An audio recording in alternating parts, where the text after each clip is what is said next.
paano mag-create ng account sa Temu. So okay guys, gamit ang ating mobile phone, mag-create tayo ng Temu account. So ang una nyong gagawin is punta lang kayo sa App Store. So kapag Android ang gamit nyo, punta kayo sa Play Store. So gamit ko is App Store. So okay, punta lang kayo sa search bar at search nyo ang Temu. T-E-M-U. Yan. Once na ma-search nyo yung Temu, so makikita nyo dito yung Temu yan. Ito yung Temu shop, like ito to. Kita nyo yung logo. Tapos may makita kayo dyan sa kanan na get button. So pagka sa Android, so may nakalagay na install. So dito get sa iOS. So tap natin yung get button at antay lang nating ma-download sa ating mobile phone.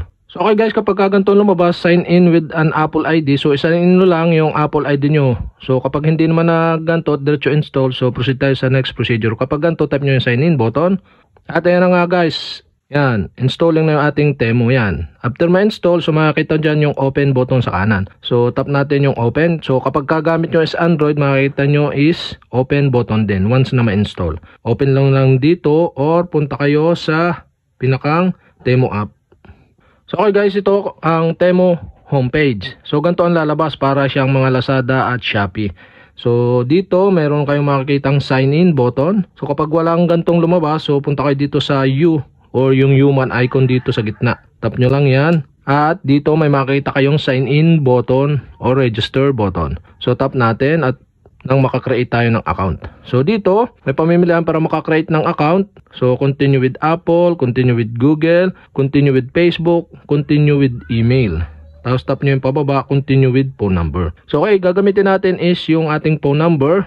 So pwede naman kayong gumamit yan. So halos pare-pares lang naman ang procedure. Pagka halimbawa ginamit nyo yung Gmail, so merong papasok na code dun sa Gmail nyo gagamitin. Sa Facebook, connect nyo lang at meron din code datang papasok. So continue with email. So email, may papasok din na code. So dito tayo sa phone number. So gagamitin natin tong phone number at may papasok din code sa ating number na gagamitin. So tap na natin yung continue with phone number. Tapos dito sa may kaliwa may makita kayong 63. So yan yung code natin. So once na lumabas ay iba, so code halimbawa ng ibang bansa, so paltan nyo lang. Gawin nyo 63, yun yung code ng Pilipinas. So enter nyo na dito yung inyong phone number. So tanggalin nyo na yung 0, start kayo doon sa 9. Once na mailagay nyo na yung phone number nyo dyan, tanggal yung 0 sa una, tap nyo na yung agree to receive special event. So pwede din yung i-check ito or pwedeng hindi. So pag gusto nyo mag-receive ng mga special event, put kayo doon ng check doon sa bilog sa may kaliwa. So tap na natin yung continue button para makaregister na tayo. So kailangan ng verification code na papasok doon sa ating phone number.